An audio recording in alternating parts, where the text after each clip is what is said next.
Chapter 15, Happy Hamsterday.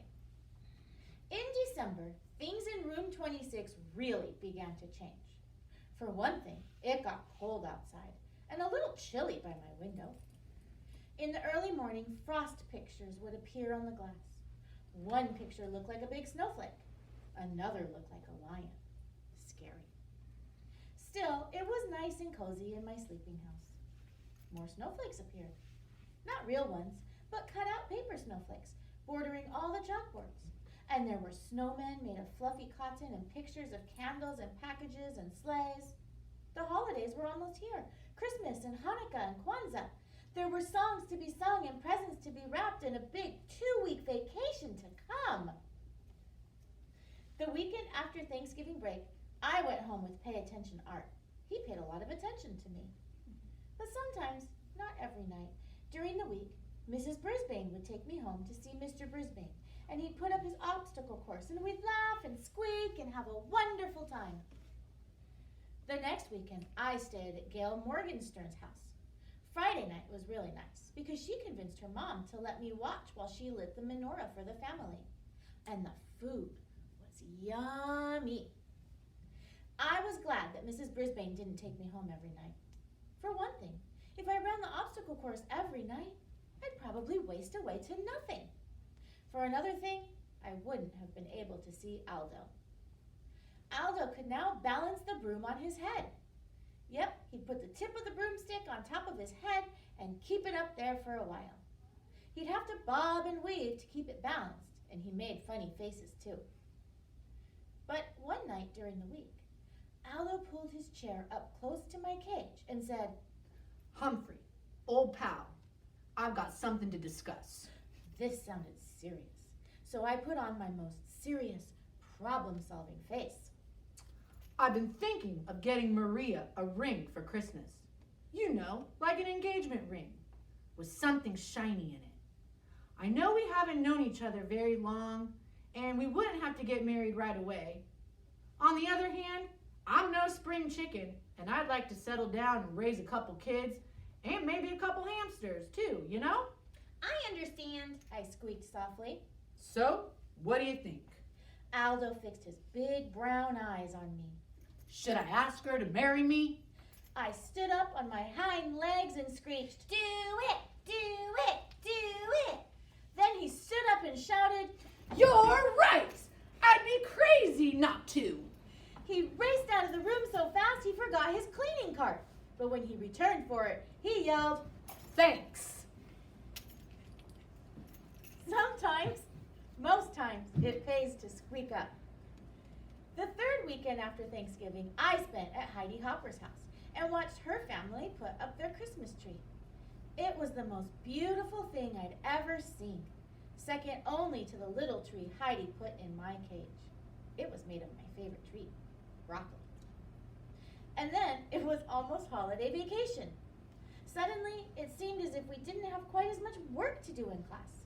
Everybody was planning the holiday party for the last day of school. One day, Garth, who never used to wait for the bell, stayed after school to ask Mrs. Brisbane a question. "May I please bring Humphrey home with me over the holidays?" he asked. Mrs. Brisbane looked as surprised as I was. "Well, Garth, I thought that was a problem." Garth smiled broadly. "My mom is much better now, and Dad says it's okay to bring Humphrey home." Mrs. Brisbane smiled back. That is wonderful news, but I think 2 weeks might be a little much. How about the first week in January? Garth nodded, but he looked disappointed. Tell you what, why don't you have your parents bring you to our house to see Humphrey over the holidays? You can watch him run his obstacle course. Garth didn't look disappointed anymore. On the last day of school, everybody was very dressed up. I had on my fur coat as usual. Mrs. Brisbane wore a red and green striped sweater and a green skirt. She also wore a Santa Claus hat. This was an entirely new Mrs. Brisbane, the dressing up Mrs. Brisbane. Class, I have an important announcement. We're having a surprise visitor this morning, before our party. So there'll be no vocabulary test today. After the cheers died down, Mrs. Brisbane went out into the hall and waved. A minute later, You'll never guess who answered the classroom. Mr. Bert Brisbane. He was wearing a Santa Claus hat, too. He looked a lot better now. No gray stubble or wrinkled pajamas. On his lap, he had a large box. Mrs. Brisbane introduced him to the class, and they all applauded. Then he told them that his surprise was actually for me, me, me. First, he pulled out something like my cage, only bigger. This is my gift to Humphrey. This extension attaches to his cage and makes it bigger. Now you're all going to help me build Humphrey his holiday present, his very own playground. The kids squealed and giggled and clapped, and I couldn't hold back a big squeal of my own. I could keep my homey cage with its lock that doesn't lock, but I'd also have my own park to play in. Mrs. Brisbane gathered my classmates around the Mr. Brisbane gathered my classmates around the big table and explained his plans. Mrs. Brisbane unloaded the pieces. First, there was a seesaw, then a tree branch to swing from, a big jungle gym, and 2 ladders, one to climb and one to walk across like a bridge. Mine! Saya held me while the other kids worked on my cage. She patted me gently and murmured soothing, comforting words. Meanwhile, Mrs. Brisbane patiently instructed the children, Mr. Brisbane, patiently instructed the children as they arranged the pieces. He even made sure everyone got a turn. Then Mr. Morales dropped by to see how things were going. He was wearing a tie that had little Christmas lights that really lit up. He and Mrs. Brisbane stood behind the children, watching as my playground took shape. Looks like Bert should be a teacher too, The principal told Mrs. Brisbane. He already is. I heard Mrs. Brisbane respond. He just started teaching arts and crafts to seniors and kids at the community center. So he's made a new start, Said the principal. Thanks to Humphrey. I believe those words were the best present I could ever have. Guess what I got my kids for Christmas? The principal asked. A hamster. Maybe it's a present for me as well. I think my papa will enjoy it too.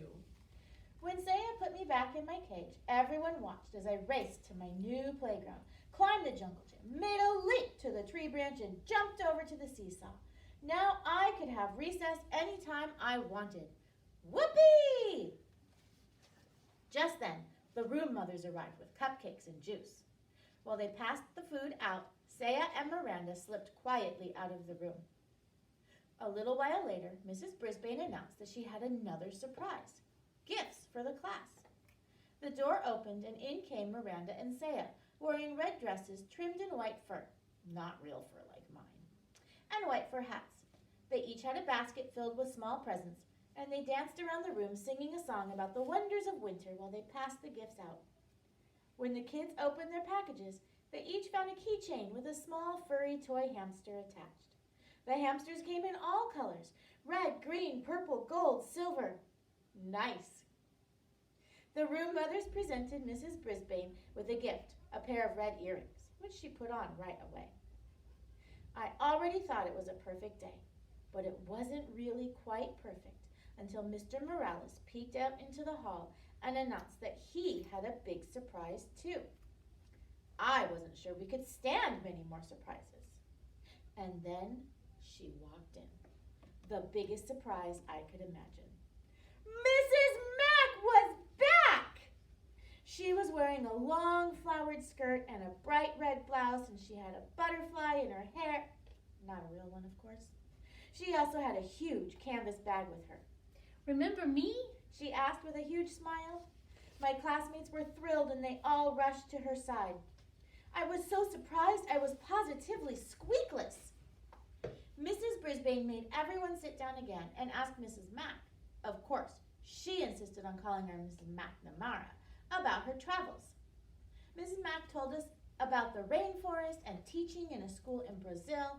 Then she opened her big bag and took out a stack of holiday cards. Her Brazilian students had made a card for each child in room 26. While my classmates were sharing their cards with one another, Mrs. Mack came over to see me at last.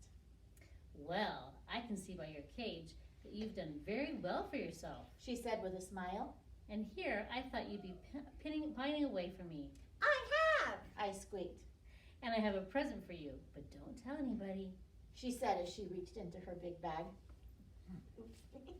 She pulled out a brand new tiny notebook with blank pages, lots of them, and a new tiny pencil with a very sharp point. I thought you might need this. Then she tucked it behind my mirror. Mrs. Mack stared at me a little longer, then softly said, I've seen a lot of creatures in a lot of places in the last few months, but you're still the handsomest and smartest of all. Yes! Yes! Yes! And don't worry, I'll be back to see you again. She was still the same wonderful Mrs. Mack. I'd follow her to the ends of the earth, I thought, or at least to Brazil. But then it hit me. As much as I love her and she loves me, Mrs. Mack doesn't need me. Not as much as the Brisbanes and my classmates and their families do. Maybe that's what Mrs. Mack was thinking when she left me in room 26. This is where I belong. All too soon, the bell rang. School was over for the day. School was over for the rest of the year. My head was reeling from all the surprises and excitement as we headed out to the car. In the parking lot, Aldo raced over to greet us and wish us happy holidays. He had come to pick Richie up. I hope you have a very happy holiday too, Mrs. Brisbane told Aldo. Aldo grinned until his huge mustache shook like Santa's tummy. I'm sure I will. You see, I just got engaged. I'm going to get married. Yahoo! I squeaked with delight. Aldo leaned toward me. Thanks, my friend. That night at the Brisbane's house, there was one more surprise. The doorbell rang, and a very tall and good-looking young man appeared. He was wearing a Santa Claus hat, but he wasn't Santa. He was Jason, the Brisbane's son. He'd come all the way from Tokyo to surprise his parents. They were so happy to see him, they both cried just a little. I almost cried too. Soon the house was filled with friends and neighbors, and Mrs. Brisbane played piano while everyone sang carols and drank hot cider. I nibbled on a raw apple and squeaked along. Later that night, when the house was quiet, I thought about all I'd done in the months since I had left Pedorama. I didn't know anything about the world then, but I've sure learned a lot. I can read and write, and I know all the state capitals. Just ask me one. I learned you should never, ever turn your back on a dog, and that it's a good idea to turn the TV off once in a while. I found out kids have problems, and so do teachers and principals. Sometimes all people need is a little encouragement. Most of all, I learned that one small hamster can really make a big difference. I decided to write down some of the things I learned from my adventures, but there was just one more line left in my first notebook. So I thought, and then I scribbled down exactly what I was feeling deep in my hamster heart.